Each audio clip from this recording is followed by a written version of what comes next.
अगर वे अजीब आदमी जो वेयरहाउस में काम कर रहे थे सच में कुछ गलत कर रहे थे तो केविन को सच्चाई जाननी ही थी, किसी को बताने से पहले। वह अच्छी तरह समझता था कि पुलिस सिर्फ इसलिए हरकत में नहीं आएगी क्योंकि कोई ऑर्फन अपने नए माहौल से डर रहा है। टियर 3 शहर स्लाव की पुलिस वैसे ही ज्यादातर समय बिजी रहती थी। वे हर कॉल नहीं उठा सकते थे, खासकर किसी बच्चे की। अच्छी बात यह थी कि वे लोग एक एक करके थोड़े थोड़े ऑर्फन्स को बाहर ले जा रहे थे, किसी भी मकसद से।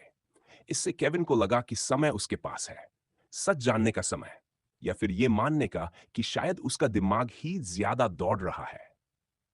इन्हीं ख्यालों के साथ केविन अपने ऑर्फनेज के बाकी बच्चों के साथ आगे बढ़ा। ब्लैक रॉक ऑर्फनेज से कुल 23 बच्चे आए थे। वेयरहाउस से बाहर निकलते ही वे एक बड़े सफेद टेंट में पहुंचे, जो अलग अलग सेक्शंस में बांटा हुआ था। निर्देशों के अनुसार ऑर्फन्स एक सेक्शन में लाइन लगाकर खड़े हो गए, इंतजार करते हुए कि कब उन्हें अगले टेंट में बुलाया जाएगा। नेक्स्ट, एक आदमी ने आवाज दी। ग्रुप आगे बढ़ा। एक एक बच्चा दूसरे सेक्शन में जा रहा था। केविन ने झलक में देखा, अंदर एक फोटोग्राफर था, पूरा फोटोशूट वाला सेटअप। लेकिन फोटो लेने के बाद कोई भी बच्चा वापस लाइन में नहीं आ रहा था। बच्चों की बेचैनी देखकर एक आदमी ने समझाया कि फोटो के बाद उनसे कुछ सवाल पूछे जाएंगे ताकि उनकी पर्सनालिटी और विशेस को फ्यूचर फॉस्टर पेरेंट्स से मैच किया जा सके। कब से हम जैसे ऑर्फन्स को यह लग्जरी मिलने लगी कि हम चूज करें? केविन को यह एक्सप्लेनेशन बिल्कुल भी सही नहीं लगी। नेक्स्ट, कुछ मिनट बाद फिर आवाज आई। आखिरकार केविन की बारी आई। वह आगे गया, कुर्सी पर बैठा, कैमरा फ्लैश हुआ।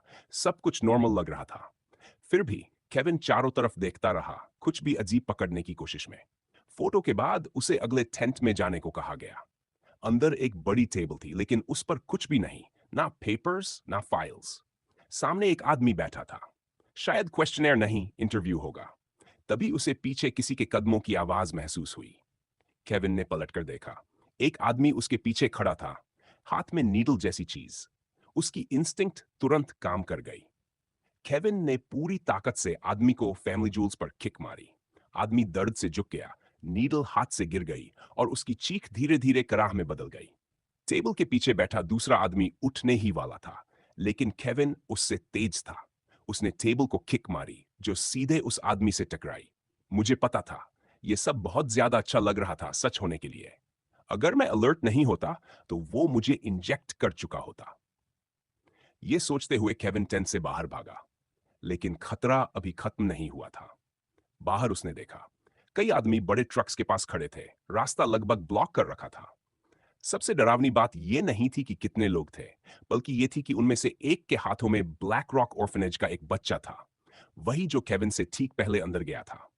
उसका शरीर कांप रहा था, लेकिन आदमी उसे मजबूती से पकड़े हुए थे। अगले ही पल उन्होंने उसे ट्रक के पीछे ऐसे फेंक दिया जैसे कोई बोरी हो। यह क्या चल रहा है? किडनैपिंग? Organ selling? केविन का दिमाग घूम गया। हे, वो बच्चा क्या कर रहा है? एक आदमी चिल्लाया केविन को देखकर। बाहर लोग अंदर से भी ज्यादा थे। केविन समझ गया, उसे वहीं से वापस भागना होगा जहां से आया था। टेंट के अंदर घुसते ही उसने देखा, दूसरा आदमी उठ चुका था, पहला अभी भी दर्द में था। केविन ने फुर्ती से सिरिंज उठाई और पॉकेट में डाल ली। उठते ही उसे आदमी का चेहरा सही एंगल पर दिखा। केविन ने हील से जोरदार किक मारी और आदमी फिर जमीन पर ढेर हो गया। बिना रुके केविन फोटोग्राफी रूम में भागा, जहां अगला बच्चा फोटो खिंचवा रहा था। यह सब एक ट्रैप है, ये हमें किडनैप कर रहे हैं। जल्दी बाहर निकलो, पुलिस स्टेशन चलो। केविन घबराया हुआ था, आवाज कांप रही थी। बच्चों को पूरी बात समझ नहीं आई, लेकिन वे उस पर भरोसा करते थे, खासकर जब उन्होंने उसकी आंखों में आंसू देखे। बच्चे चीखते चिल्लाते वेयरहाउस की ओर भागे। एडल्ट्स और वर्कर्स को समझने में पल भर लगा, लेकिन पैनिक फैल चुका था। ब्लैक रॉक ऑर्फनेज के बच्चों की घबराहट बाकी सब में भी फैल गई। केविन, बर्डी दौड़ते हुए आई। क्या हुआ? सब ठीक है? नहीं, ये लोग हमें इंजेक्ट करना चाहते हैं। मैंने अपनी आंखों से देखा, एक बच्चे को वैन में फेंक दिया। हमें यहां से निकलना होगा। तभी वेयरहाउस के एग्जिट बंद कर दिए गए। एक बच्चे ने एक आदमी को धक्का दिया। अगले ही पल उस आदमी की फिस्ट बच्चे के चेहरे पर पड़ी। बच्चा पीछे गिरा, मुंह से खून बहने लगा। अब सबको साफ दिख रहा था, वे किस हालात में फंस चुके थे। तुम छोटे बदमाश, हमने इसे शांति से करना चाहा था, तुमने ही सब बिगाड़ दिया। एक आदमी चिल्लाया। केविन ने देखा एक बच्चा उसकी शर्ट से पकड़कर लटकाया गया था। पीछे और भी आदमी थे। हम हम क्या करें? बर्डी की आवाज काम लड़ना चाहता था। इन्होंने उसे कुछ सिखाया था, लेकिन ये सब एडल्ट्स थे, मजबूत कई गुना ज्यादा। मुझे बाहर निकलना होगा, मेरे पास सिरिंज है। पुलिस को दिखाऊंगा तो उन्हें कुछ करना ही पड़ेगा। केविन ने मुट्ठी भींची और उसी वॉल की तरफ दौड़ा जहां उसने पहले पैनल देखा था। बर्डी उसके पीछे पीछे थी। एक आदमी ने उसे पकड़ने की कोशिश की। केविन फर्श पर स्लाइड करते हुए बच निकला, जैसे होम प्लेट पर स्लाइड करता है। बर्डी उतनी लकी नहीं थी। केविन, वह चीखी जब आदमी ने उसे कंधे पर उठा लिया। एडल्ट्स बाकी बच्चों को भी पकड़ने लगे, उन्हें बांधा जा रहा था।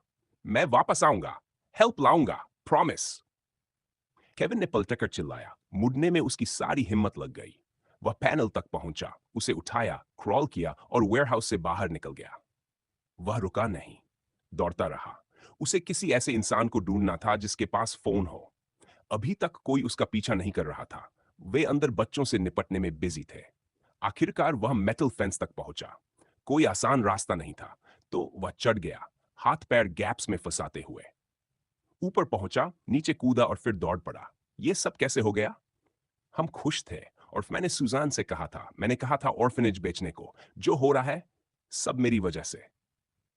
सेवन झुक गया, घुटनों पर हाथ रखे, आंसू पोंछ ही रहा था। कि केविन, क्या वो तुम हो? उसने सिर उठाया। आवाज पहचानते ही वह फूट फूट कर रो पड़ा। सुजन। केविन को पूरा किस्सा बताने का मौका भी नहीं मिला था कि उसने तय कर लिया, उन्हें वेयरहाउस से दूर जाना होगा। सुजैन को भी साफ समझ आ गया था कि कुछ बहुत गलत है। केविन की हालत देखकर, जो दौड़ दौड़ कर बिल्कुल टूट चुका था, सुजैन ने अपना कोट उतारकर उसे दे दिया। फिर वह उसे मेन स्ट्रीट तक ले गई और दोनों कुछ बंद दुकानों के बीच छिप गए। वेयरहाउस में जो कुछ हुआ था, उसे सुजैन को बताना केविन के लिए बेहद मुश्किल था। आखिरकार वह खुद को ही दोषी मान रहा था। फिर भी सिस्कियों के बीच उसने सारी बातें बता दी, जो उसने देखा था, जो उसके साथ हुआ था। यह सुनते ही सुजैन घुटनों के बल जमीन पर गिर पड़ी, कंक्रीट पर हाथ मारते हुए, दर्द की परवाह किए बिना। I am sorry Susan, I am really sorry. ये सब मेरी गलती है, केविन रोते हुए बोला और उसके पास घुटनों के बल बैठ गया। फिर से फूट फूट कर रो पड़ा। सुजान ने उसे कसकर गले लगा लिया, उसका सिर अपने सीने से लगा लिया। श्श, ये तुम्हारी गलती नहीं है केविन, उसने धीरे से कहा। तुम सिर्फ एक बच्चे हो। पेपर्स पर साइन करने वाली मैं थी और उन्होंने ही मुझे प्रेशर किया था। ये सब बुरे काम वही लोग कर रहे हैं, इसमें तुम्हारी कोई गलती नहीं है।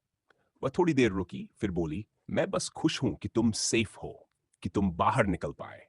अब हम बस यही कर सकते हैं कि बाकी बच्चों की मदद करने की कोशिश करें।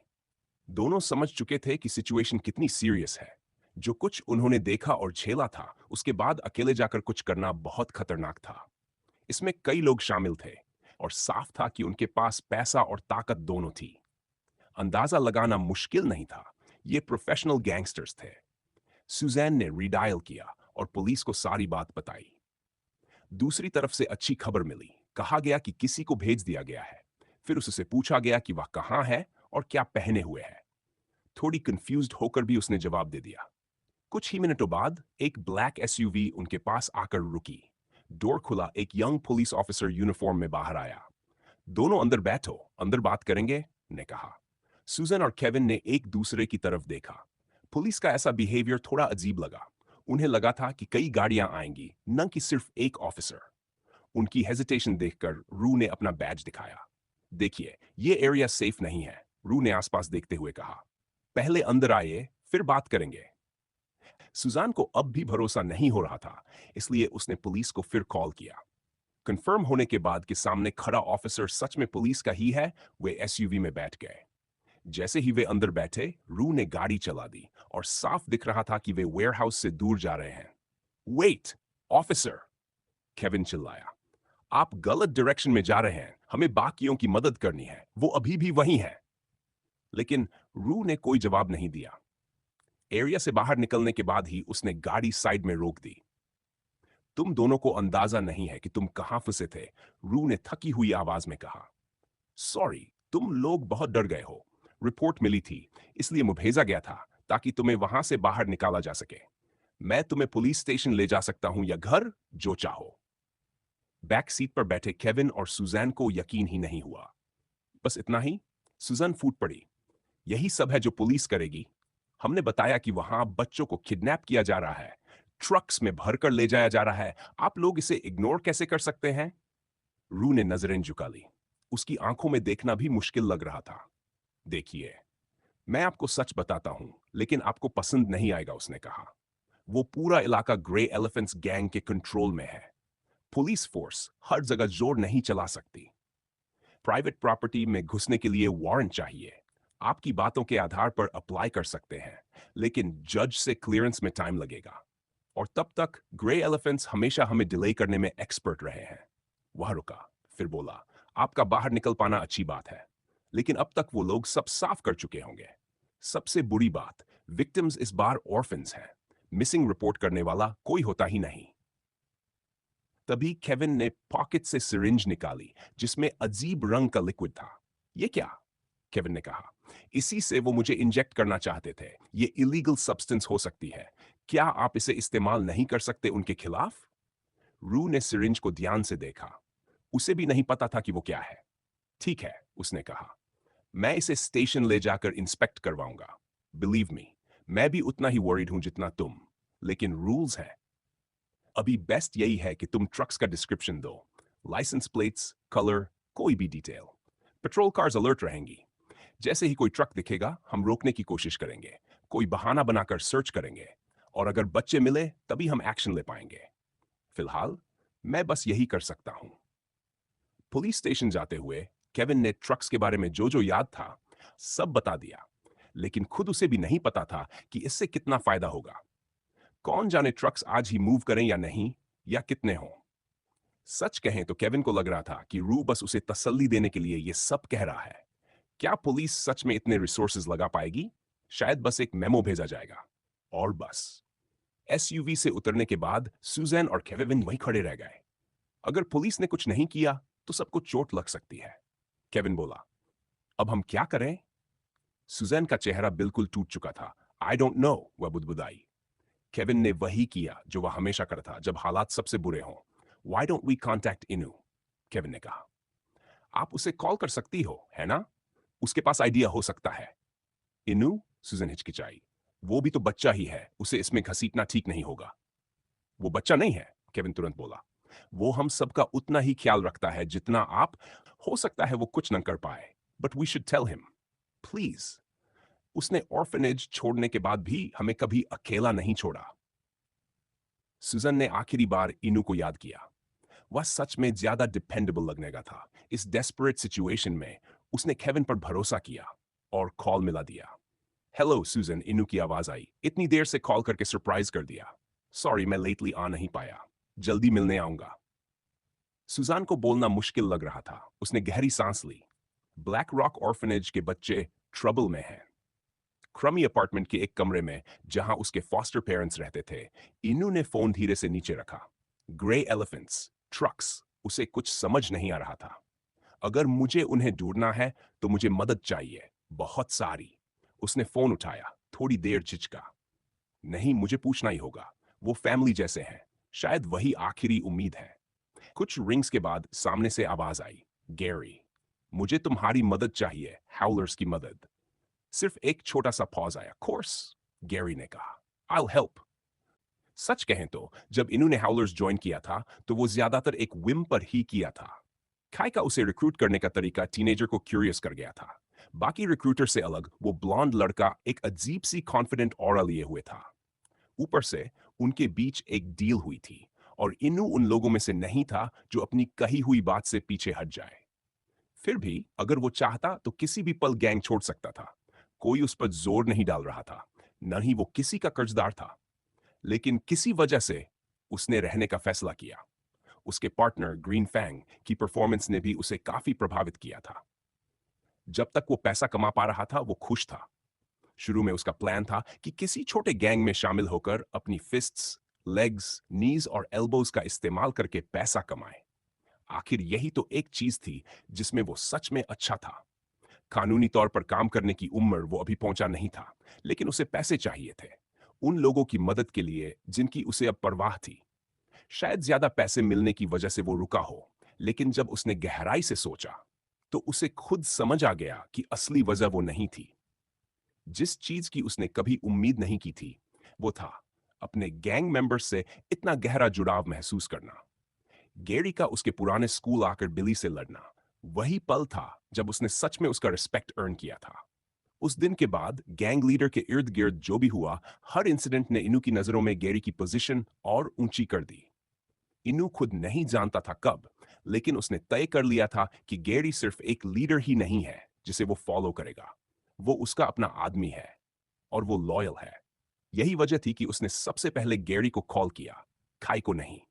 गैरी वो इंसान था जिस पर वो भरोसा कर सकता था, और उसे पूरा यकीन था कि वही भरोसा उसे वापस भी मिलेगा। मुसीबत में उसके दिमाग में सबसे पहले गैरी का नाम आता था, सिर्फ लीडर के तौर पर नहीं, बल्कि एक दोस्त के तौर पर। और इस बार भी उसे एक और सरप्राइज मिला। ग्रीन हेयर्ड टीनेजर को यह जानने की जरूरत ही नहीं पड़ी कि मदद किस बात की है। उसने बिना सोचे समझे हाँ कह दी। मुझे पता था गैरी और ये पूरी गैंग यही सही गैंग है, इन्होंने मन ही मन सोचा। उसने फोन पर जल्दी जल्दी पूरा समरी दे दिया, जो कुछ केविन ने उसे बताया था। कॉल खत्म करते वक्त गैरी पहले से ज्यादा डिटर्मिन्ड लग रहा था। यह पहली बार था जब इन्होंने गैरी को बताया कि वो कभी ऑर्फन था। उसे लगा उसे यह बताना जरूरी है कि वो बच्चों की मदद के लिए इतना डेस्परेट क्यों है।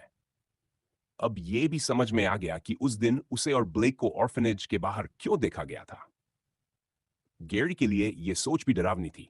अगर उस दिन वो दोनों वहां नहीं होते और ओमेगा वेयरवुल्फ को नहीं हराते तो क्या होता। ग्रे एलिफेंट्स गैंग के लोग पूरी तरह स्कम हैं। गैरी के दिमाग में ख्याल आया, यही लोग उस कलर गैंग अटैक में शामिल थे जिसने मम को हॉस्पिटल पहुंचा दिया था। इन्हीं लोगों ने एमी को किडनैप किया और अब तक उसे हरास कर रहे हैं, और अब ये इनू के करीबी लोगों को भी नुकसान पहुंचा रहे हैं। शायद ये एक साइन है, शायद अब इन्हें डील करना ही पड़े। वार्डरोब खोलते हुए गैरी ने एक बैग निकाला। उसके अंदर खाई से मिला नया यूनिफॉर्म था। देखने में वो पुराने जैसा ही था, लगभग आइडेंटिकल, लेकिन एक बड़ा फर्क था। ब्लेजर की स्लीव्स अब ज्यादा स्ट्रेच थी और एल्बो तक एक स्लिट थी। ठंड रोकने के लिए यह डिजाइन बेकार था, लेकिन गैरी समझ गया कि खाई ने ऐसा क्यों किया। शायद अब और कपड़े फटवाने का रिस्क नहीं लेना चाहता।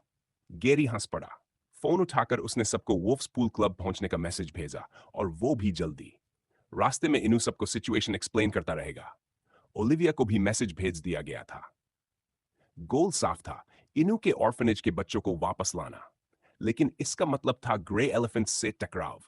अगर ये गैंग के लिए इंपॉर्टेंट ऑपरेशन था तो वो किसी को बीच में नहीं आने देंगे। यानी जितनी मदद मिल सके सब चाहिए थी। एमी, गैरी ने दरवाजा खोलते हुए आवाज लगाई, मैं बाहर जा रहा हूं, मेरे एक दोस्त को मदद चाहिए। एक फेवर करोगी? आज बाहर मत निकलना, चाहे कुछ भी हो। एमी का जवाब सुने बिना ही गैरी ने दरवाजा बंद कर दिया। वैसे भी वो रात में अकेले बाहर नहीं जाती थी, खासकर अब जो कुछ उसके साथ हो चुका था उसके बाद। उस मिस्टीरियस आदमी के बारे में भी उसने गैरी को कुछ नहीं बताया था, जो उसका पीछा कर रहा था। शायद उसे लगा वो बस इमेजिनेशन है, लेकिन गैरी जानता था वो सच था। फिलहाल वो अपनी बहन को और परेशान नहीं करना चाहता था। कुछ देर बाद कार ने गैरी और टाइलर को पिक किया, फिर राउंड लगाकर कुछ और लोगों को उठाया। बाकी लोग सीधे पूल क्लब पहुंच गए। आखिरकार वुल्फ्स पूल क्लब में, जिसके बाहर अब क्लोज्ड फॉर बिजनेस का साइन लगा था, हाउलर्स के सारे मेन मेंबर्स मौजूद थे। ओलिविया, सुजैन और केविन भी वहीं थे। गैरी ने यह भी नोटिस किया कि व्हाइट भी वहां थी। सुना था कि मरी और उसकी मां ने उसे कुछ समय के लिए अपने पास रख लिया है। इन्नू, ये सब लोग कौन है? केविन ने धीरे से पूछा, सुजन के पास बैठा हुआ। इन्नू ने सबको देखा, सीरियस फेसेस, कंसर्न्ड लुक्स। कोई भी इसे हल्के में नहीं ले रहा था। वो मुस्कुरा दिया। उसे अच्छा लग रहा था। उसे लोग मिल गए थे जिन पर वो भरोसा कर सकता था, जो उसके लिए इतना आगे जाने को तैयार थे। ये मेरे दोस्त हैं, इन्होंने कहा, और यही लोग हमें इसमें मदद करने वाले हैं। ग्रे एलिफेंट्स को ऑर्फन से क्या चाहिए? मेरी ने डिसबिलीफ से पूछा। इतना नीचे कोई गैंग भी कैसे गिर सकता है? रीजंस बहुत है, ओलिविया ने कैजुअली जवाब दिया। ऑर्गन हार्वेस्टिंग, ट्रैफिकिंग, कुछ खास तरह के वीडियोस। दुनिया उतनी इनोसेंट नहीं है जितना तुम सोचती हो। जहां डिमांड होती है वहां सप्लाई भी होती है। उसकी बातों ने सबको याद दिला दिया वो लोग अंडरवर्ल्ड में बस पैर रख रहे थे। ओलिविया पूरी तरह उसमें थी। ऑल राइट ने बात संभाली। अभी ऑस्टिन और उसके लोग मोटर बाइक्स पर टाउन में सर्च कर रहे हैं, ट्रक्स ढूंढने के लिए। ओलिविया तुम्हारे लोग भी सर्च कर रहे हैं। जैसे ही इन्फो मिलेगी हम मूव करेंगे। मूव? सूजन उछलकर खड़ी हो गई। पुलिस को कॉल नहीं करना चाहिए? केविन ने बताया वहां बड़े बड़े आदमी थे, फिस्ट्स चलाने से नहीं डरते, और पुलिस भी इन्वॉल्व नहीं होना चाहती। एग्जैक्टली, काई ने ठंडे स्वर में कहा। पुलिस इन्वॉल्व नहीं होना चाहती तो कॉल करके क्या मिलेगा? हमें खुद ही एक्शन लेना होगा। सूजन और केविन को समझ नहीं आ रहा था इतना कॉन्फिडेंस कहां से आ रहा है। इनु को भी देखा, वो अपने हाथों पर रैप्स बांध रहा था। वो खुद लड़ने को तैयार था। उसी वक्त ऑस्टिन के फोन पर कॉल आया। कितने ट्रक्स? ऑस्टिन ने पूछा। दो। फोन के दूसरी तरफ मोटर बाइक की आवाज के बीच शाउट आया। लेकिन वो स्प्लिट हो गए हैं, हम दोनों को फॉलो कर रहे हैं। पूछो किस एरिया में जा रहे हैं? काई ने कहा। उसका दिल बुरा फीलिंग दे रहा था। उसी पल ओलिविया को भी कॉल आया। दो ट्रक्स, डिस्क्रिप्शन मैच करता हुआ, अलग अलग डायरेक्शंस में, लेकिन एरियाज सेम कैटेगरी के। काई? गैरी ने धीरे से कहा। ये एरियाज, फिर उसे समझ आया, सारे एरियाज अंडरडॉग्स के कंट्रोल में हैं। उसने गहरी सांस ली और तभी ओलिविया के चेहरे पर स्माइल आ गई। मुझे नहीं पता ये ऑर्फन्स किस काम के लिए हैं, उसने कहा, लेकिन जो भी है, ये वॉर शुरू करने का उनका तरीका है। पिंसर्स गैंग के मेंबर्स और ऑस्टिन के स्कूलमेट्स, सबको फिलहाल बस ट्रक्स को फॉलो करने के लिए कहा गया था। अब तक कुल 4 ट्रक्स स्पॉटेड हो चुके थे, लेकिन दिक्कत यह थी कि चारों ट्रक्स अलग अलग लोकेशंस की तरफ जा रहे थे, और ऐसे में हाउलर्स को तुरंत फैसला लेना था कि आगे क्या किया जाए। सबसे बड़ी प्रॉब्लम यह थी कि किसी को नहीं पता था बाकी बच्चों का क्या हुआ। मुमकिन था कि कुछ अब भी वेयरहाउस में हो, लेकिन चांसेस कम लग रहे थे। चैवली मेरा होम एरिया है और साइपेन वो मेन एरिया है जहां अंडरडॉग्स का बिजनेस सबसे ज्यादा फैला हुआ है। अगर ये अटैक है तो सबसे बड़ी फोर्स वहीं होगी। गैरी ने मन ही मन एनालिसिस किया। मुझे समझ नहीं आ रहा क्या सही रहेगा, लेकिन स्प्लिट होना बेस्ट ऑप्शन नहीं है। एक तो मैं सबको प्रोटेक्ट नहीं कर पाऊंगा अगर वो मेरे पास नहीं होंगे, और दूसरा, ये वॉर हम सबके लिए बहुत टफ होने वाली है। ओलिविया, तुम अपनी दोनों ग्रुप्स को चेक करो, काई ने आदेश दिया। हमें तुम्हारे जजमेंट पर भरोसा है, बस जो भी डिसाइड करो हमें अपडेट देती रहना। लेडी बॉस जाने ही वाली थी कि गैरी ने उसे रोक लिया। ओलिविया, अगर पॉसिबल हो तो सेविंग को प्रायोरिटी देना, गैरी ने कहा। उसकी मुट्ठियां भींच चुकी थी। लेकिन अगर ग्रे एलिफेंट मेंबर्स से भिड़ना पड़े तो हेजिटेट मत करना। जो करना पड़े उन्हें टेक डाउन करो। अल्फा वेयरवुल्फ अब सिर्फ एनॉयड नहीं था, उसके अंदर आग जल रही थी। ग्रे एलिफेंट्स जब तक जिंदा रहेंगे ऐसी हरकतें करते रहेंगे। कलर गैंग वॉर पहले ही एक पूरे एरिया को तबाह कर चुका था, और ये नया अटैक पूरे टाउन को घसीट सकता था। गैरी ने बस इतना किया कि बेटा वेयरवुल्फ पर भरोसा रखा कि वो ब्रॉन्टन और किडमिंस्टन एरियाज को सेफ रख पाएगी। अब अगला मूव कहां होगा, ये तुम्हारा कॉल है गैरी, काई ने कहा। सबको साथ रखना बेहतर रहेगा। ग्रे एलिफेंट्स कोई छोटी गैंग नहीं है, एक जगह चूज करो। एमी सेफ होनी चाहिए, उस पर मार्क है, मुझे पता चल जाएगा। अपार्टमेंट लॉक्ड है और वो अंदर ही रहेगी। मम को लास्ट टाइम इसलिए चोट लगी थी क्योंकि वो काम पर थी, उन्हें रेजिडेंस से मतलब नहीं होगा, है ना? हमें इसे आज ही खत्म करना होगा, गैरी ने फैसला सुनाया। वंस एंड फॉर ऑल, हम सेपिन जा रहे हैं। सिपिन चुनने की वजह साफ थी, वहीं डेमियन का नाइट क्लब था और वहीं अंडरडॉग्स का बेस भी। अगर सब ठीक रहा तो आज दोनों थ्रेट्स हमेशा के लिए हट सकते थे। दोनों ग्रुप्स ट्रक्स को फॉलो करते रहे। टेरिटोरी देखकर लग रहा था कि वो अंडरडॉग्स की किसी प्रॉपर्टी के बाहर रुकेंगे, लेकिन ऐसा नहीं हुआ। ट्रक्स हर एरिया की बिजिएस्ट जगह पर जाकर रुके, हाई स्ट्रीट्स के एंड पर, जहां फूड शॉप्स, बार्स और क्राउडेड प्लेसेस थीं, और वो भी बिल्कुल बीच सड़क। ये ऑस्टिन को रिपोर्ट करो, एक हाई स्कूलर बो ने कहा। अगले ही पल उन्होंने ड्राइवर को ट्रक से उतरते देखा।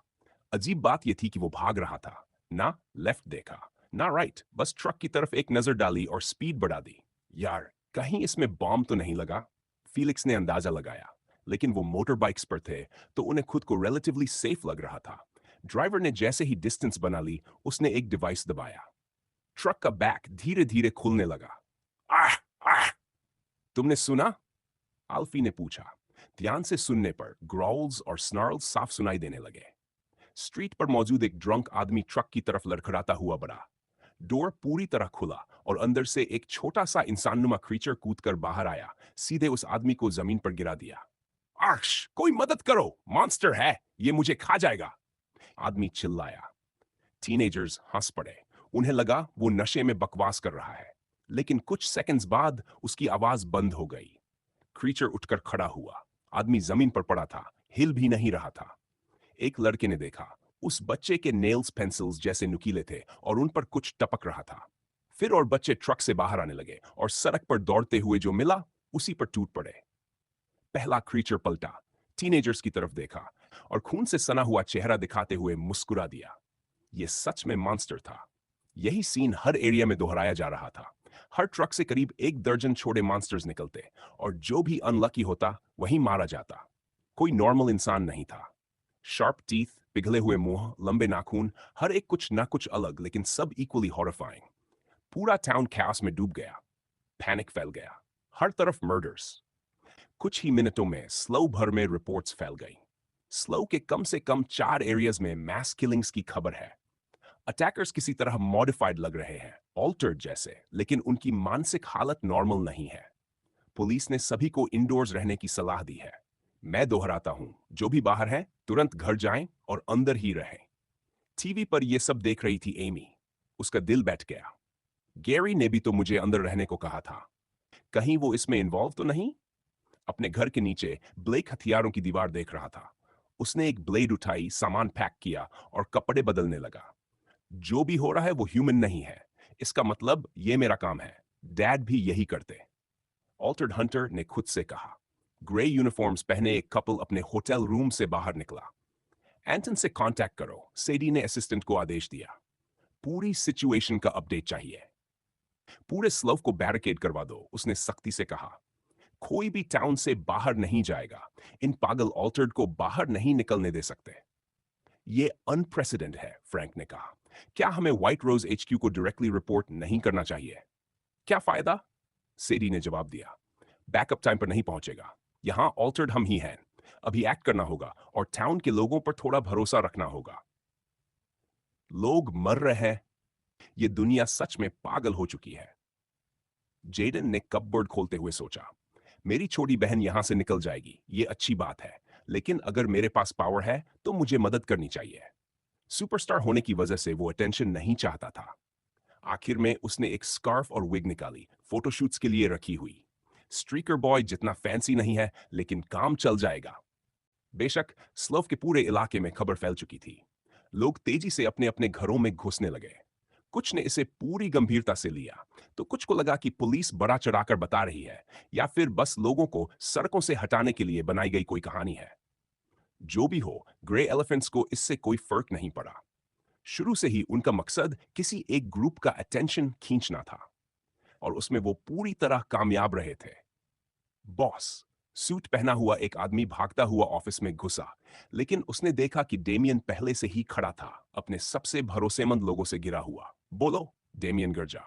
हर एरिया से हमारे बिजनेसेस की कॉल्स आ रही हैं। ये डेफिनेटली टारगेटेड अटैक है। आदमी ने जल्दी जल्दी बताया। डेमियन पलटा, डेस्क से कुछ उठाया और घूमते ही नाइफ फेंका। ब्लेड सीधे उस आदमी के माथे में जा घुसी। वहीं इंस्टेंट मौत। मुझे वो इंफॉर्मेशन देकर मेरा टाइम वेस्ट मत किया करो जो मुझे पहले से पता है, डेमियन ने ठंडे लहजे में कहा। हमें पता था ग्रे एलिफेंट्स अटैक करेंगे, लेकिन वो इतने कावर्ड निकले कि खुद करने के बजाय ये स्टंट कर रहे हैं। अभी बाकी एरियाज को भूल जाओ। साइपन को प्रोटेक्ट करना है, और जो भी यहां है सबको खत्म करना है। उसकी आंखों में खतरनाक चमक थी। आज के बाद बिजनेसेस के पास कोई चॉइस नहीं बचेगी। जब टाउन में सिर्फ हम रहेंगे तो ये सब वापस रेंगते हुए आएंगे, और तब हम सब कुछ फिर से ले लेंगे। उसने एक आदमी की तरफ देखा। कर्क और चीटा स्क्वाड से कोई खबर? आदमी ने गला निगलते हुए जवाब दिया। हाँ, उसके एक आदमी ने रिपोर्ट किया है कि वेयरहाउस में मौजूद ग्रे एलिफेंट गैंग को ऑलमोस्ट अनाइलेट कर दिया गया है, लेकिन वहां उनका कोई लीडर मौजूद नहीं था। यह सुनकर डेमियन मुस्कुरा दिया। गुड, इसका मतलब उनके लीडर्स कहीं और हैं और खुद चलकर हमारे पास आएंगे। उसकी आवाज में जहर था। अब सवाल यह है, उनके पीछे स्ट्रिंग्स कौन खींच रहा है? कोई बात नहीं, जल्द ही पता चल जाएगा जब मैं उनके मेंबर्स की खाल उतारूंगा। कर्क से कहो वापस आते हुए बाकी एरियाज भी क्लियर करता जाए। वो कमरे के पीछे वाली दीवार के पास गया। वहां दो छोटी रेड कलर्ड एक्सिस टंगी थी। उसके आदमी उन्हें सिर्फ डेकोरेशन समझते थे। हैंडल्स पर स्केल्स थे और ब्लेड सफेद जैसे किसी बोन से बनी हो। डेमियन का पसंदीदा हथियार हमेशा से स्मॉल एक्सिस रहा था, शायद इसलिए कि जब भी उन्हें इस्तेमाल करता हर बार खून खराबा होता और उसके लोगों के दिलों में डर बैठ जाता। और ये जोड़ी खास थी। मैं चाहता था उस डैम्ड पैकेज प्रॉब्लम को पहले सॉल्व कर लूं, डेमियन बड़बड़ाया। लेकिन ये ग्रे एलिफेंट्स अपनी आखिरी सांसें भी शांति से नहीं जी सके। ऐसा स्टंट हम सबको मरवा सकता है, लेकिन उससे पहले मैं उन्हें मरते हुए देखूंगा। वो ऑफिस का दरवाजा लात मारकर खोलता हुआ बाहर निकला, सीधे नाइट क्लब फ्लोर पर। क्लब कुछ घंटों से खुला था और अंदर मौजूद कस्टमर्स डरे हुए, कांपते हुए इधर उधर छिपे थे। साफ था, मॉन्स्टर से बचकर अंदर घुसे थे। डेमियन आगे बढ़ा। उसके पीछे उसके लोग थे, कुछ के हाथों में नॉर्मल हथियार, कुछ निहत्थ थे। सीढ़ियां चढ़कर वो हाई स्ट्रीट के दरवाजे तक पहुंचा और उसे भी लात मारकर खोल दिया। बाहर chaos था, लोग चीखते चिल्लाते हर दिशा में भाग रहे थे। लेकिन अभी तक सड़कों पर कोई गैंग मेंबर दिखाई नहीं दे रहा था। स्मॉल टाइमर्स को स्ट्रीट्स के एंड्स पर भेजो, डेमियन ने आदेश दिया। जो पैनिक में भागता सिविलियन नन हो, उसे मार दो। ये पूरा अटैक नहीं हो सकता। अगर मैं उनकी जगह होता तो थकने का इंतजार करता। न्यूबीज और यंगर मेंबर्स दोनों तरफ दौड़ पड़े। साइपन की रक्षा करने वालों में गिल भी था। लेकिन ज्यादा देर नहीं लगी, उन्होंने वही क्रीचर्स देखे जिनसे लोग भाग रहे थे। बच्चों जैसे दिखने वाले, लेकिन बॉडीज अजीब तरह से मुड़ी हुई, किसी बीस्ट की तरह। उनके कपड़े खून से सने थे और उनके पीछे सड़क पर लाशें बिखरी थी। एक अंडरडॉग मेंबर ने नाइफ निकाला। एक क्रीचर बिजली की स्पीड से उस पर झपटा। नाइफ ने उसके हाथ को गहरा काटा, लेकिन अगले ही पल दूसरे हाथ से पेंसिल जैसे नुकीले नेल्स ने उस आदमी की गर्दन के साइड में बार बार वार किया। वो वहीं गिर पड़ा, डेड। ये देखकर गिल घबरा गया। उसके हाथ में बेसबॉल बैट थी। उसने पूरी ताकत से नीचे से स्विंग किया। बैट क्रीचर की रिब्स पर लगी और उसे दूर फेंक दिया। लेकिन गिल देख सकता था, वो आदमी ऑलरेडी ब्लीड आउट हो रहा था। बाकी गैंग मेंबर्स संख्या में 3 गुना होने के बावजूद क्रीचर्स को संभाल नहीं पा रहे थे। तभी गिल ने अपने पास ग्रॉल सुनी। उसने ऊपर देखा। वही क्रीचर जिसे उसने फेंका था फिर से खड़ा था। उसे यकीन था कि रिब्स टूट चुकी होंगी, लेकिन डैमेज का बस एक साइन था। उसके मुंह से काला खून टपक रहा था। श्श्ट, मैं यहां मरने वाला हूं। गिल ने बैट सिर के पीछे पकड़ी, फिर से स्विंग करने को तैयार। क्रीचर दौड़ा। गिल ने हेड की तरफ वार किया, लेकिन क्रीचर तैयार था। आखिरी पल में पीछे हटा। बैट हवा में गई। गिल पूरी तरह ओपन था। क्रीचर दोनों क्लॉज उसके शरीर में घुसाने वाला ही था। ओवर स्विंग के बाद बचने का कोई रास्ता नहीं था। गिल ने आंखें बंद कर ली, लेकिन दर्द के बजाय एक चीख सुनाई दी। आंखें खोली। उसके सामने एक रेड एक्स थी जिसने क्रीचर की दोनों बाहें काट दी थी। अगले ही पल दूसरी एक्स चली और क्रीचर का सिर धड़ से अलग हो गया। Instant death. यू, डेमियन की आवाज आई। तुम वही हो ना जिसने कहा था कि उसे पता है ग्रीनी कहां है? उसने गिल की तरफ देखा। तुम मेरे साथ चलोगे, डेमियन बोला। तुम्हारे मरने का समय अभी नहीं आया है। अंडरडॉग्स को पहले से पता था कि ग्रे एलिफेंट्स गैंग कुछ न कुछ प्लान कर रही है। दरअसल उन्हें टिप मिल चुकी थी कि आज ही कुछ शुरू होने वाला है। लेकिन ब्रैंडन इतना चालाक था कि असल में क्या होने वाला है, ये बात उसने सिर्फ अपने तक और रेवन तक ही सीमित रखी। इतने बड़े गैंग्स में यह गारंटी करना नामुमकिन था कि कोई मोल न हो। इसी वजह से रेवन ने एक कदम और आगे जाकर अपने पुराने दोस्तों को सलाह दी थी। हर टीम को बस इतना ही बताया जाए कि उन्हें किस एरिया में ड्राइव करना है। इससे अंडरडॉग्स खुद भी पूरी तरह तैयार नहीं होंगे और सरप्राइज बना रहेगा। फिर भी ये जानते हुए कि कुछ होने वाला है, डेमियन ने अटैक शुरू होने से पहले ही कर्क को चीटा स्क्वाड के साथ ग्रे एलिफेंट्स की फैक्ट्री पर भेज दिया था। यह स्क्वाड 5 लोगों की थी, अंडरडॉग्स की नंबर 1 फोर्स और सबसे ज्यादा ट्रस्टेड भी। वो फैक्ट्री कोई आम फैक्ट्री नहीं थी। वहीं से ग्रे एलिफेंट्स की मेन इनकम आती थी और रूमर्स थे कि उनके लीडर्स अक्सर वहीं मौजूद रहते थे। चीटा स्क्वाड को अंडरडॉग्स की सबसे स्ट्रॉन्गेस्ट यूनिट माना जाता था। आज तक उन्होंने कोई जॉब फेल नहीं किया था और इसकी सबसे बड़ी वजह यह थी कि उनका लीडर कर्क एक ऑल्टर था। आज भी कोई फर्क नहीं पड़ा। कर्क उस फैक्ट्री के बीचों बीच खड़ा था जहां आमतौर पर कार पार्ट्स बनाए जाते थे। लेकिन अब मशीन्स बंद थी। हर तरफ खून फैला हुआ था। एक वर्कर का चेहरा असेंबली लाइन में धंसाया गया था। उसका सिर बुरी तरह लहूलुहान था। स्क्वाड को इस बात से कोई मतलब नहीं था कि वो लोग ग्रे एलिफेंट्स के मेंबर थे या सिर्फ वर्कर्स। यहां मौजूद हर कोई सजा पाने वाला था। आखिर ये उसी रिस्क का हिस्सा था जब कोई तय करता है कि वो प्रोटेक्शन के लिए किसे पैसे देगा। चारों तरफ डेरो गैंग मेंबर्स पड़े थे, डिफीटेड। चीता स्क्वाड के कपड़े अब काले नहीं रहे थे, बल्कि लाल हो चुके थे। कर्क ने फोन पॉकेट में रखा और गहरी सांस ली। ऑलराइट एवरीवन, उसने कहा, लगता है आज का दिन काफी बिजी रहा। हम थोड़े लेट हो गए। ग्रे एलिफेंट्स ने टाउन में हर जगह अटैक शुरू कर दिया है। उसकी आवाज ठंडी थी। हमें मूव करना होगा, लेकिन उससे पहले एक आखिरी ऑर्डर है। ये जगह कुछ टाइम तक ऑपरेटिंग कंडीशन में नहीं रहनी चाहिए। अगर इस वॉर में हम उन्हें हेड ऑन नहीं हरा पा रहे या वो भागते रहे, तो ठीक है, हम उनकी फाइनेंसेस पर हिट करेंगे। आखिरकार उन्हें बाहर आना ही पड़ेगा। कुछ ही मिनटों बाद ग्रुप फैक्ट्री से बाहर निकला। पीछे एक्सप्लोजन्स की आवाजें गूंज रही थी। पूरी फैक्ट्री को फिर से बनाना पड़ेगा। और अंदर मौजूद लोग, शायद वो कभी दोबारा ठीक से चल भी न पाए। बाहर दो व्हीकल्स उनका इंतजार कर रहे थे। सब अंदर बैठे और उस एरिया की तरफ निकल पड़े जहां अटैक्स सबसे ज्यादा हो रहे थे। कार के अंदर कर्क आगे झुका, सामने वाली सीट से सिर टिकाकर। फैक्ट्री में कितने लोग थे, उसने पूछा। करीब 20 सर, बगल में बैठे आदमी ने जवाब दिया। लिस्ट में ऐड कर दो, अपडेट रहनी चाहिए, कर्क ने मुट्ठी भींचते हुए कहा। कार में फिर सन्नाटा छा गया। मैं ये सब कब तक करता रहूंगा, कर्क के मन में आया। और क्या मेरे सारे सिंस कभी माफ होंगे? शायद सेन रहने का एक ही तरीका है, जिन्हें मैंने हर्ट किया उनके बदले दूसरों को बचाना, अपनी स्ट्रेंथ को किसी काम में लगाना। स्क्रीम्स की आवाज आने तक कार खामोश रही। हम पहुंच गए हैं सर, आदमी ने कहा, दरवाजा खोलते हुए। रिपोर्ट्स के मुताबिक ये क्रेज्ड ऑल्टर्ड है, जिन पर उनका दूसरा साइड हावी हो चुका है। ग्रुप एक ब्रिज के दूसरी तरफ रुका था, जो अंडरडॉग्स के कंट्रोल वाले छोटे लोकल बार एरिया की तरफ जाता था। ये जगह नाइट ड्रिंकिंग के लिए काफी फेमस थी। लोग पब क्रॉल करते हुए हर बार घूमते थे, और इसी वजह से अंडरडॉग्स ने इसे अपना बिजनेस एरिया बनाया था। गैंग न सिर्फ दूसरे गैंग से निपटती थी, बल्कि नशे में हंगामा करने वाले कस्टमर्स को भी संभालती थी। इसलिए लोकल्स इस जगह अंडरडॉग्स को पसंद करते थे। लेकिन आज आज किसी की आंखों में खुशी नहीं थी। ब्रिज की तरफ दौड़ते हुए कर्क ने सबसे पीछे एक कपल को देखा। एक यंग मैन और एक वुमन। वुमन हाई हील्स में थी, भाग नहीं पा रही थी। आखिरकार उसकी एक हील टूट गई। मैन मुड़ा उसे बचाने के लिए, लेकिन पीछे आते क्रीचर्स ज्यादा दूर नहीं थे। आई एम सॉरी, वो चिल्लाया और पलटकर भाग गया। You bastard!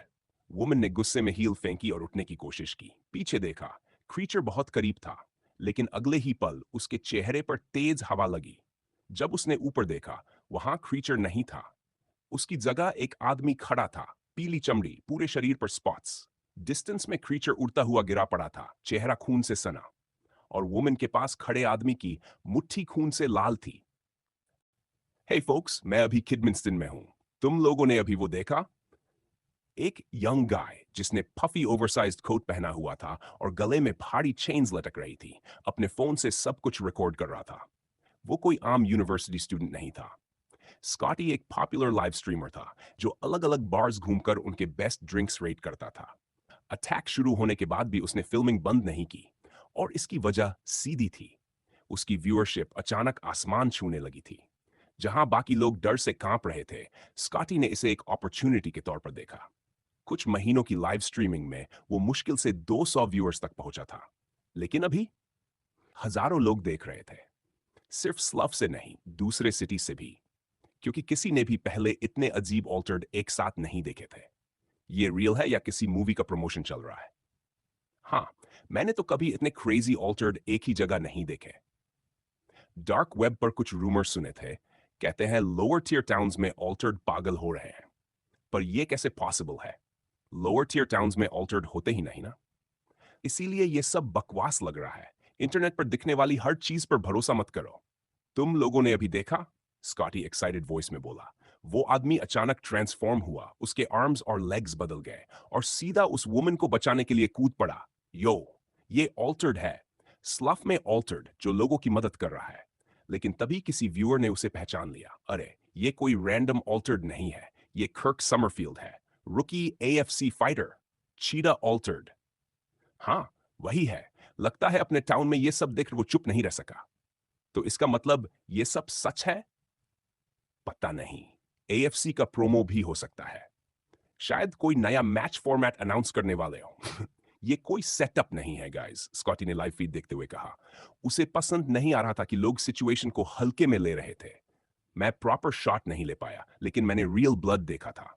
उस लड़की की आंखों में जो डर था, उससे पहले कि वो मर जाए।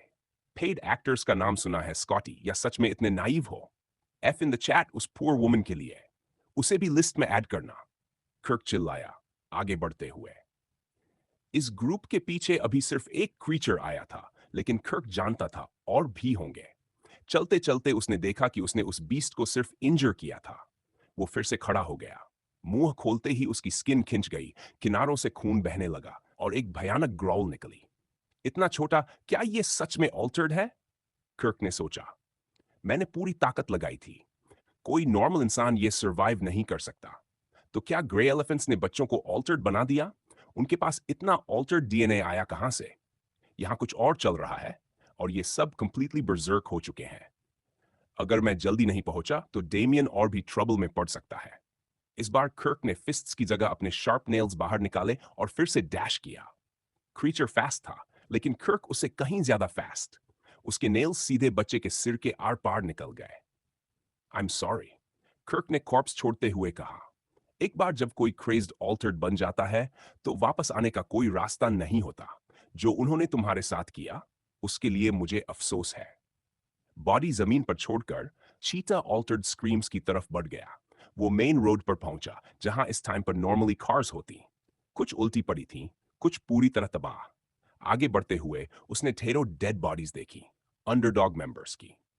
कम से कम ये देखकर उसे थोड़ी सेटिस्फैक्शन हुई कि गैंग मेंबर्स भागे नहीं। उन्होंने फाइट की।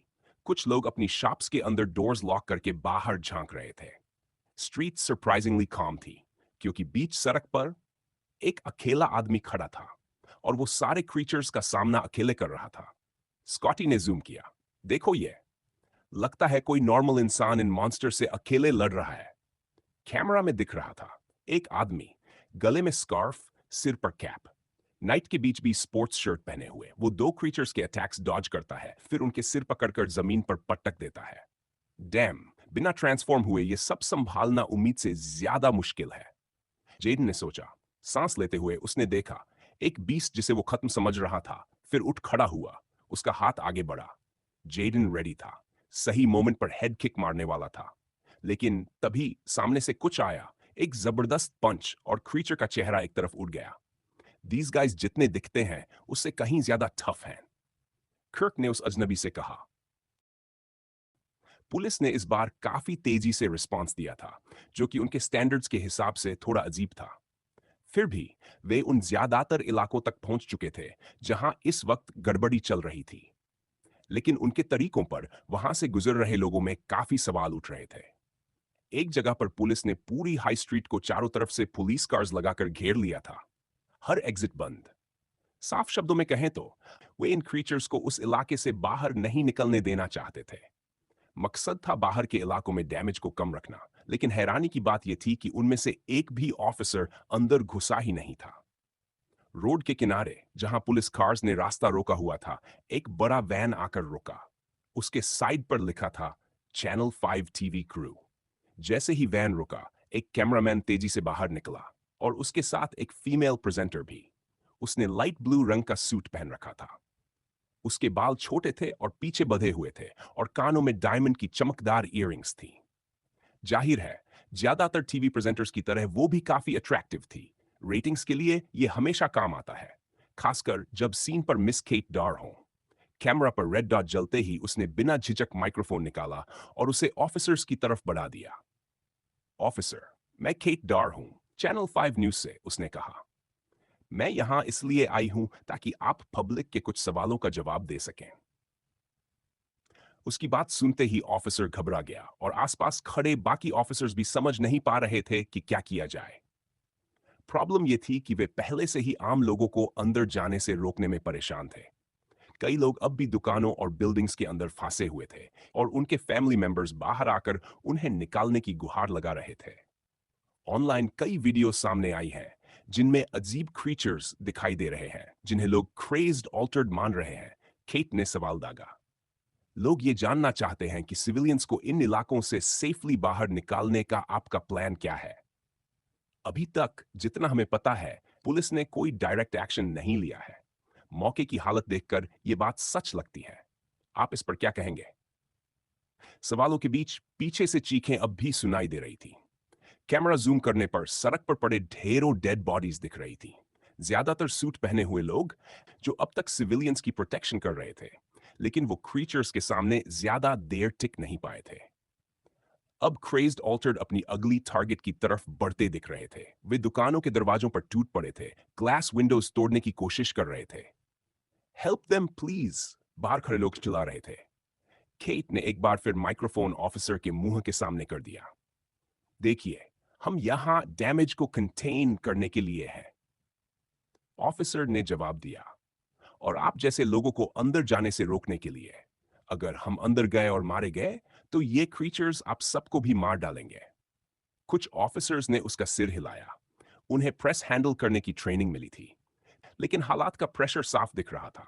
वे अपनी आंखों से देख चुके थे कि ये क्रीचर्स उन लोगों से लड़ रहे थे जिन्हें वे गैंगस्टर्स समझ रहे थे। उन गैंग मेंबर्स के पास भी वही वेपन्स थे जो पुलिस के पास होते हैं, बल्कि उनकी संख्या ज्यादा थी और वे उन्हें अच्छे से इस्तेमाल करना जानते थे। फिर भी मारे गए। ऊपर से ये क्रीचर्स सबसे नजदीक इंसान पर ही हमला कर रहे थे। अगर पुलिस अंदर जाती तो वो बस बेवजह अपनी जान कुर्बान कर देती। कम से कम अभी वे कार्स की वॉल बनाकर टाइम खरीद सकते थे, जब तक कोई सोल्यूशन न निकले। तो क्या आप ये कह रहे हैं कि पुलिस इस सिचुएशन को हैंडल करने में इनकॉम्पिटेंट है? केट ने पूछा। अगर पुलिस नहीं कर सकती तो फिर कौन कर सकता है? उसी पल भीड़ को धीरे धीरे चीरता हुआ एक हुडेड फिगर आगे बढ़ा। उसका सिर झुका हुआ था और उसने पूरा ब्लैक आउटफिट पहना था। थोड़ी देर में वो रिपोर्टर और पुलिस ऑफिसर से बस कुछ ही दूरी पर आ गया। पीछे हटो, ये रिस्ट्रिक्टेड एरिया है, यहां से आगे कोई नहीं जा सकता, ऑफिसर चिल्लाया। लेकिन स्ट्रेंजर की चाल धीमी नहीं हुई। केट ने तुरंत कैमरामैन को उस तरफ फोकस करने का इशारा किया। उसे लग रहा था कि अब कुछ बड़ा होने वाला है। मुझे जाने दो, उस आदमी की आवाज आई। वो थोड़ी बदली हुई लग रही थी। जब हुडेड मैन ने सिर उठाया, ऑफिसर ने उसे पहचान लिया। वो कुछ बोलने ही वाला था कि अचानक एक हाथ ने उसका मुंह पकड़ लिया। अगले ही पल उसके पेट में नी लगी और उसे पीछे फेंक दिया गया।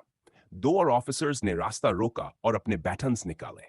एक ने स्विंग किया, लेकिन हुडेड मैन ने आसानी से डॉज कर लिया। उसने ऑफिसर के पैर के पीछे किक मारी, उसे गिराया, फिर घूमकर उसके सिर के पीछे जोरदार वार किया। दूसरा ऑफिसर भी हमला करने आया, लेकिन उस आदमी ने उसकी कलाई पकड़ ली, जमीन पर ट्विस्ट किया और फिर उसके पेट में जोर से किक मार दी।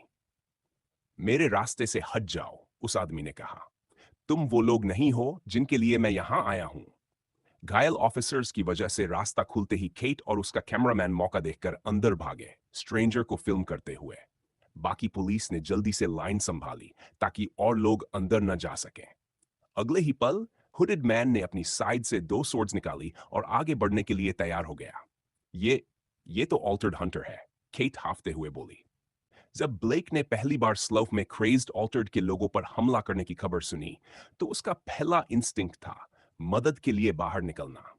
आखिरकार, भले ही पब्लिक उन्हें नजरअंदाज करती हो, ऑल्टर्ड हंटर्स का अस्तित्व ही ऐसी सिचुएशंस में लोगों को बचाने के लिए था।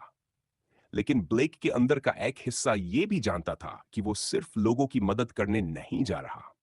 उसके भीतर का एक कोना इस हालात का मजा ले रहा था, क्योंकि ये उसे वो सब करने का बहाना दे रहा था जो वो बिली को मारने के बाद से करना चाहा था।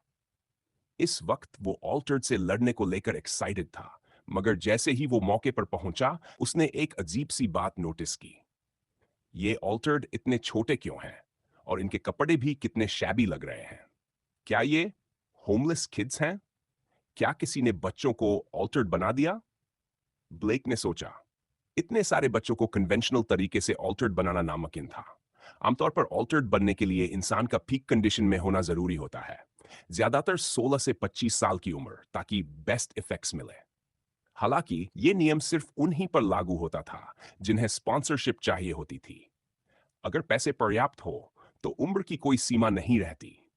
जैसे ही ब्लेक आगे बढ़ा, कुछ क्रेज्ड ऑल्टर्ड जो कुछ सेकंड पहले दरवाजों और खिड़कियों में छेद कर रहे थे, उसकी तरफ मुड़ गए। खासकर दो क्रीचर्स की नजर उस पर टिक गई। वे चीखने और गुर्राने लगे।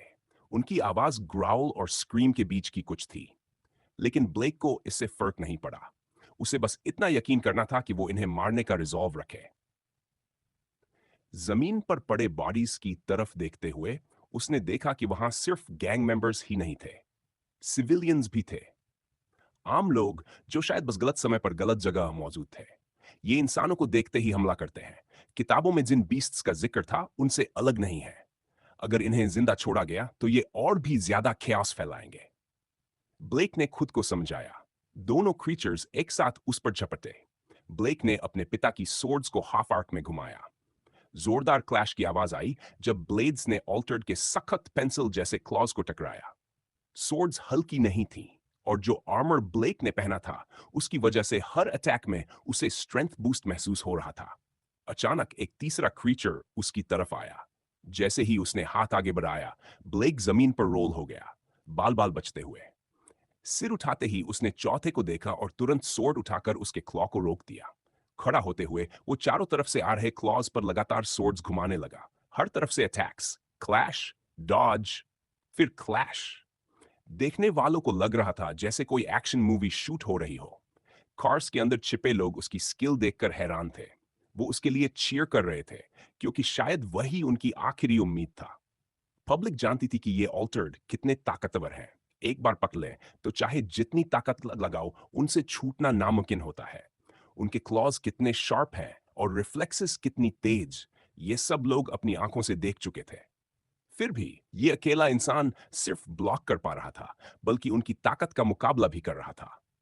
लेकिन धीरे धीरे साफ दिखने लगा कि बीस्ट्स उस पर भारी पड़ने लगे हैं। जो फिगर कुछ देर पहले हीरो लग रहा था, अब बस किसी तरह सरवाइव कर रहा था। ब्लेक अटैक्स रोक पा रहा था, मगर किसी एक क्रीचर को डिसाइसिव ब्लो देने का मौका नहीं मिल पा रहा था। यही वजह है कि ऑल्टर्ड हंटर्स पेयर्स में काम करते हैं। ब्लेक ने सोचा, ये रेगुलर ऑल्टर्ड से छोटे हैं, इसलिए मुझे लगा था आसान होगा। लेकिन जैसे ही मैं किसी एक पर अटैक का ओपनिंग ढूंढता हूं, बाकी सही वक्त पर घुस आते हैं। उसकी स्टैमिना तेजी से खत्म हो रही थी। अगर उसने जल्दी कुछ नहीं किया तो हालात बिगड़ सकते थे। तभी उसके मूवमेंट्स जरा से स्लो पड़े और एक क्रीचर पीछे से आ गया। उसकी पीठ पर एक के बाद एक कई वार किए। देखने वालों को लगा कि अब इस बहादुर वॉरियर का अंत हो गया। लेकिन फिर सोर्ड्स की तरह कई क्लैशेस की आवाजें गूंजी। ब्लेक घूमकर पूरी ताकत से घूमा और क्रीचर की गर्दन पर वार किया। उसका सिर अलग हो गया और वो वहीं ढेर हो गया। अपने आर्मर को देखते हुए ब्लेक ने कुछ स्क्रैचेस देखी, लेकिन ज्यादातर अटैक्स वो झेल चुका था। तो इसका जवाब मिल गया कि ये आर्मर को पेनिट्रेट कर सकते हैं या नहीं। ब्लेक ने सोचा, अब पहले से ज्यादा कॉन्फिडेंट। लगता है ये वेयरवुल्फ जितने डरावने नहीं हैं। हालांकि मैं सच में ये टेस्ट नहीं करना चाहता था कि ये आर्मर भेद पाते हैं या नहीं। तभी और मदद पहुंची। दो फिगर्स आसमान से सीधे स्ट्रीट के बीच उतरे। उनके बड़े ताकतवर विंग्स फड़फड़ाए, जिससे कुछ क्रीचर्स उछलकर दूर जा गिरे। पास वाले एक क्रीचर को फीमेल ने पकड़ लिया। उसने अपने क्लॉ को उसके कंधे में इतना गहरा गड़ा दिया कि खून बहने लगा। अगले ही पल उसे जोर से जमीन पर पटक दिया गया। लगता है जैकपॉट लग गया, सेडी ने मुस्कुराते हुए कहा। किसने सोचा था कि हमें इतने सारे ऑल्टर्ड और एक ऑल्टर्ड हंटर सब यहीं मिल जाएंगे। सबने नए अराइवल्स को पहचान लिया, व्हाइट रोज एजेंट्स। फ्रैंक, इन छोटे वालों को संभालो, मैं इस वाले के पीछे जाती हूं। सेडी ने आदेश दिया और आगे बढ़ गई। उसने क्लॉ से स्ट्राइक की। ब्लेक ने सोर्ड उठाकर ब्लॉक किया, लेकिन इस बार हाथ अलग थे। उसे पीछे धकेला जा रहा था। स्ट्रेंथ में वो हार रहा था। अगले अटैक पर उसने सीधे टकराने की बजाय साइड में रोल किया। व्हाइट रोज क्या कर रही है? देखने वालों में से कुछ चिल्लाए, ये उस पर हमला क्यों कर रहे हैं जबकि वो बीस्ट्स को मार रहा था? मैंने सुना उन्होंने उसे ऑल्टर्ड हर्ड हंटर कहा। तो क्या हुआ? एक्शन लेने में तो वही लोग लेट थे। अगर ये नहीं आता तो शायद हम सब मर चुके होते। लोग कंप्लेन करने लगे। व्हाइट रोज एजेंट्स को ओपनली बू करने लगे। उधर फ्रैंक भी आसान फाइट में नहीं था। वो नौ क्रेज्ड ऑल्टर्ड का सामना कर रहा था, जो उम्मीद से कहीं ज्यादा रिजिलियंट थे। सेडी, शायद हमें थोड़ी देर के लिए ट्रूस कर लेनी चाहिए। फ्रैंक ने कहा। लेकिन सेडी के चेहरे का एक्सप्रेशन साफ ना था। पब्लिक ओपिनियन से उसे कभी फर्क नहीं पड़ा। ऐसे काम के लिए उनके पास पीआर टीम्स थीं।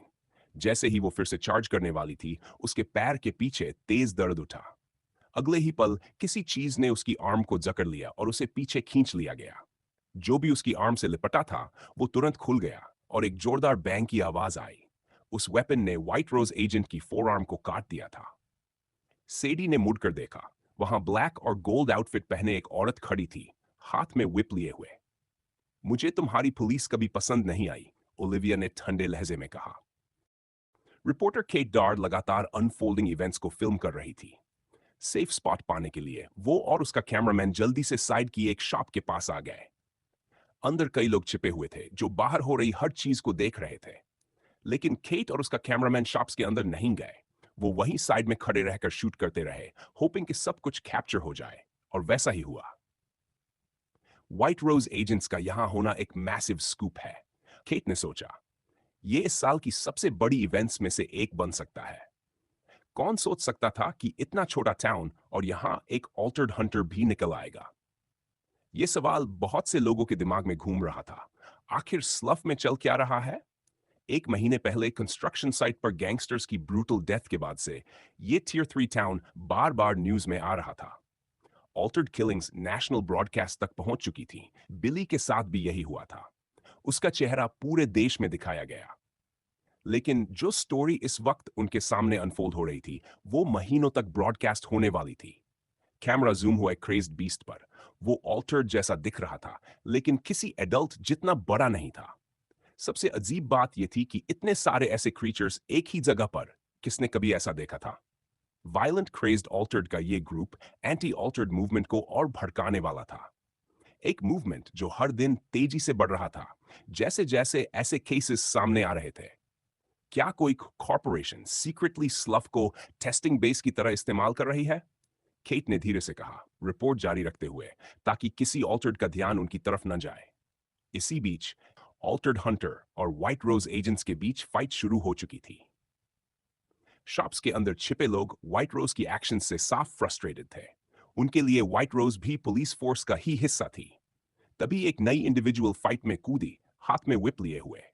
ये एक अजीब सा स्टैंड ऑफ था। दो व्हाइट रोज एजेंट्स और अब ये तीसरी वुमेन। क्या ये भी ऑल्टर्ड हंटर है? नहीं, ये सेंस नहीं बनाता। उसने अपना चेहरा ढकने की भी कोशिश नहीं की। केट व्यूअर्स के लिए बोलती गई, तो आखिर ये स्टनिंग वुमन है कौन? सेडी अपनी ब्लीडिंग फोरआर्म को देख रही थी। whip एक फास्ट वेपन होती है, लेकिन ऑल्टर्ड होने के नाते उसे इसे डॉज कर लेना चाहिए था। ये whip किसी नॉर्मल whip से कहीं ज्यादा तेज थी और आर्म में जो पेन था वो भी एक्सपेक्टेड से कहीं ज्यादा। ये वेपन, ये ऑर्डिनरी whip नहीं है। क्या ये एंटी ऑल्टर्ड वेपन है? एंटी ऑल्टर्ड वेपन्स या शॉर्ट में एंटी वेपन्स हाल ही में डिस्कवर हुए थे। माउंटेन्स के अंदर, समुद्र के नीचे, केव्स में सिर्फ एंशिएंट क्रीचर्स के फॉसिल्स ही नहीं मिले थे जिनका इस्तेमाल ऑल्टरिफिकेशन में होता था, बल्कि कभी-कभी कुछ स्पेशल वेपन्स भी मिलते थे। हैरानी की बात यह थी कि उनमें हार्डली कोई डिटीरियोरेशन नहीं था। लगता था जैसे वो वेपन्स उन्हीं एंशिएंट बीस्ट से बनाए गए हों। यही वजह थी कि वो इतने स्पेशल थे। पब्लिक को इन चीजों की ज्यादा जानकारी नहीं दी जाती थी क्योंकि ये बहुत रेयर थे। रिच लोग कई बार इन्हें सिर्फ स्टेटस सिंबल के तौर पर खरीद लेते थे, ये सोचकर कि ये बस पुराने रेलिक्स हैं। उन्हें उनकी असली पावर का अंदाजा भी नहीं होता था। लेकिन ऑल्टर्ड हंटर्स के अलावा भी एक ग्रुप था जो हाल के समय में इन वेपन्स का इस्तेमाल करने लगा था। Powerful gangs. स्ट्रेंथ बढ़ाने का ये एक ऑल्टरनेटिव था और ऑल्टर्ड बनने से कहीं सस्ता भी। इस इंफॉर्मेशन के साथ सेडी को सामने खड़ी इस वुमन के बारे में एक आइडिया मिल गया। मुझे नहीं पता ये वुमन कौन है, लेकिन जब तक ये मुझसे फाइट नहीं कर रही और उस क्रेजी ऑल्टर्ड हंटर को मुझसे दूर रखे हुए है, तब तक मैं ठीक हूं। ब्लेक ने सोचा, ये सोचते हुए कि क्या उसे भाग जाना चाहिए। लेकिन अगर वो चला गया, तो क्रेज्ड ऑल्टर्ड को कौन संभालेगा? ये एक व्हाइट रोज एजेंट को तो रोक सकती है, लेकिन अगर मैं उस गाय से नहीं भिड़ा तो इसके लिए कोई चांस नहीं होगा। वो स्ट्रांग है, शायद मेरे लिए भी ज्यादा स्ट्रांग। ऐसे टफ मोमेंट्स में डिसीजन लेना ब्लेक के लिए आसान नहीं था। वो हमेशा अपने फादर पर डिपेंड करता आया था। तभी एक छोटा ऑल्टर्ड क्रीचर उछलकर ओलिविया की तरफ आया। ओलिविया ने फुर्ती से साइड में मूव किया, बॉडी घुमाई और whip उसके आर्म्स के चारों तरफ लपेट दी। उसे हवा में उठाकर जोर से जमीन पर पटक दिया। उसके रिफ्लेक्सेस और एक्शंस बेहद फास्ट थे। साथ ही उसकी स्ट्रेंथ भी पहले से कहीं ज्यादा लग रही थी। ओलिविया खुद भी हैरान थी कि उसका बॉडी इतना अच्छा रिस्पॉन्ड कर रहा था। उस किड ने मुझे सच में एक गिफ्ट दिया है, ओलिविया ने मन ही मन मुस्कुराते हुए सोचा। माय बॉस ने मुझे पूरी तरह सीरियस होने की परमिशन दे दी है, ओलिविया बोली, whip को फिर से घुमाते हुए। ये ग्रे एलिफेंट्स के लिए था, लेकिन मुझे यकीन है उसे कोई प्रॉब्लम नहीं होगी अगर मैं तुम्हें भी उस लिस्ट में जोड़ दूं। whip जमीन पर गिरी और पत्थर की फ्लोरिंग में दरारें पड़ गई। साफ था कि या तो वेपन बहुत हाई क्वालिटी का था या फिर ओलिविया की स्ट्रेंथ एबनॉर्मल थी। सेडी उसे घूरते हुए सोच रही थी कि अब क्या किया जाए। फ्रैंक अपने विंग्स फैलाकर दोनों ग्रुप्स के बीच आ गया। उसने एक और क्रेज्ड ऑल्टर्ड को हिट किया था। उसका आर्म खून से सना था और विंग्स पर भी कई पंक्चर वुंड्स थे। ज्यादातर क्रेज्ड ऑल्टर्ड से वही निपट रहा था, जबकि उसकी पार्टनर अपने फन में लगी थी। आह, बस बहुत हो गया। सेडी, अब मैं ट्रूस कॉल कर रहा हूं, चाहे तुम कुछ भी कहो। हे, तुम ऑल्टर्ड हंटर और whip लेडी, कैसा रहेगा? तुम हम पर अटैक नहीं करोगे, हम तुम पर नहीं करेंगे। पहले इन क्रेज्ड ऑल्टर्ड को खत्म करते हैं। पार्टनर की हालत देखते हुए और सामने खड़े इन इन दोनों से फिर की डिफिकल्टी समझते हुए सेडी को दांत भींचकर मानना पड़ा। फाइन। तुरंत मुड़ते हुए सेडी ने एक फेदर फेंका जो एक क्रेज्ड ऑल्टर्ड के फोरहेड में लगा। उसका सिर पीछे झटका और खून बहने लगा, लेकिन वो किल नहीं हुआ। डैम इट, या तो ये छोटे गाइस बहुत टफ हैं या फिर मुझे अभी भी प्रॉब्लम हो रही है, सेडी ने सोचा। जब उसके पैर के पीछे दर्द उठा, फाइट जारी रही और लोगों की होप्स बढ़ने लगी। अब चारों मिलकर क्रेज्ड ऑल्टर्ड से लड़ रहे थे। ब्लेक इस ट्रूस से खुश था। अब वो पूरी तरह क्रीचर्स पर फोकस कर सकता था। वहीं ओलिविया अपने नए बॉडी की लिमिट्स को वर्दी फोर्स के खिलाफ टेस्ट कर रही थी। लेडी बॉस को लग रहा था कि अब वो वेपन से भी पहले से ज्यादा पावर ड्रॉ कर पा रही है, जब वो ह्यूमन थी उससे कहीं ज्यादा। शुरुआत में क्रीचर्स की संख्या 10 से थोड़ी ज्यादा थी, लेकिन थोड़ी देर की कोऑपरेशन के बाद वो सब खत्म कर दिए गए। लास्ट क्रीचर के आर्म्स और लेग्स सेडी ने डिस्ट्रॉय कर दिए, उसे जिंदा छोड़ते हुए। व्हाइट रोज शायद लाइव सैंपल में इंटरेस्टेड होगी, ये जानने के लिए कि आखिर ये सब थे क्या। शायद इसलिए कि ये ऑल्टर्ड बच्चों या वीक बॉडीज पर किए गए थे। उनकी स्ट्रेंथ रियल ऑल्टर्ड जितनी नहीं थी, भले ही ओरिजिनल पर्सन इनएक्सपीरियंस्ड ही क्यों न रहा हो। शॉप्स के अंदर लोग कुछ देर तक बाहर नहीं आए। उन्हें यकीन नहीं था कि सब खत्म हो चुका है। कोई भी रिस्क नहीं लेना चाहता था। लेकिन जब क्रीचर की आवाजें नहीं आई तो फुटस्टेप्स सुनाई दिए। जब लोगों ने देखा कि कौन आ रहा है और वो कैसे दिखते हैं, तो उन्होंने अंदर ही रहना बेहतर समझा। वेपन से लैस सड़क पर चलते हुए वो एक मेनेसिंग ग्रुप थे, या यूं कहें ग्रुप्स। हर तरफ से लगभग 15-15 लोग आए और उन्होंने चारों को घेर लिया। ये ऑल्टर्ड नहीं है, ब्लेनर्जी रीडिंग से उसे साफ पता चल गया था। उनके टेम्परेचर्स नॉर्मल थे। नोप, ये ऑल्टर्ड नहीं है, ओलिविया मुस्कुराई।